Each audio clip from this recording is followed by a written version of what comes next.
Tak lama lagi, Panglima TNI Jenderal TNI Andika Perkasa akan memasuki masa pensiun.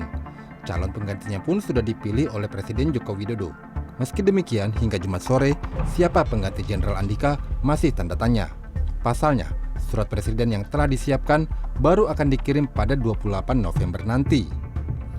Sesuai Undang-Undang TNI, ketiga kepala staf berpeluang menjadi Panglima TNI. Meski ada tradisi rotasi antar matra, tetap saja pemilihan Panglima TNI merupakan hak prerogatif Presiden. Siapapun Panglima TNI terpilih nantinya, sejumlah pekerjaan rumah sudah menanti. Apalagi Jenderal Andika Perkasa hanya menjabat 1 tahun, yang artinya masih banyak program kerjanya yang masih belum terselesaikan.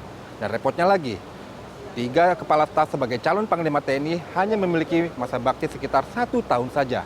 Artinya, Panglima TNI berikutnya harus bisa menyusun skala prioritas. Selain masalah kesejahteraan, prioritas utama Panglima TNI adalah mewujudkan cita-cita Presiden Joko Widodo sejak awal ia menjabat, yaitu mewujudkan poros maritim dunia di bidang pertahanan. Hanya saja, dengan keterbatasan waktu jabatan yang hanya sekitar 1 tahun, Panglima TNI yang baru nantinya tidak akan bisa berbuat banyak. Namun paling tidak Panglima TNI bisa menyusun dasar-dasar atau roadmap penguatan poros maritim dunia. Yang menjadi masalah itu adalah kita nggak punya roadmap. So at least roadmap-nya jelas dulu, lalu sistemnya juga jelas gitu. Karena ini akan kaitannya juga kepada kalau kita punya roadmap yang bagus dengan sistem thinking yang betul, maka ini akan berhubungan kedua hal yang sangat penting.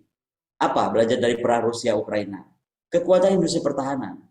Nah, karenanya ketika kita bicara nanti roadmap-nya seperti apa, kita bisa mengukur, oh kita mesti punya alat peralatan apa, alutsista apa.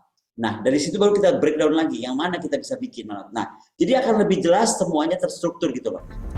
Di sisi lain, Panglima TNI yang baru juga memiliki pekerjaan rumah membangun sistem pertahanan yang terprogram dalam minimum essential force.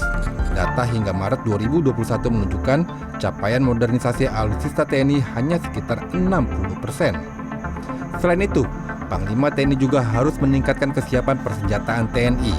Dari sisi anggaran, pada 2022, Kementerian Pertahanan dan TNI memang mendapat jatah terbesar yaitu sebanyak 151 triliun rupiah. Namun 60%-nya sudah habis untuk belanja pegawai atau gaji prajurit. Perawatan alutsista hanya setengah dari 30% belanja modal. Menurut saya PR utama Panglima dengan jangka waktu beliau hanya akan sekitar 1 atau 2 tahun adalah melakukan peningkatan kesiapan alutsista TNI. Karena sebagai Panglima beliau memiliki tanggung jawab untuk melakukan penyiapan kekuatan dan penggunaan kekuatan TNI. Saat ini kesiapan alutsista TNI masih jauh dari tingkat yang kita harapkan. Karena dukungan untuk anggaran pemeliharaan dan perawatan itu masih sangat kurang.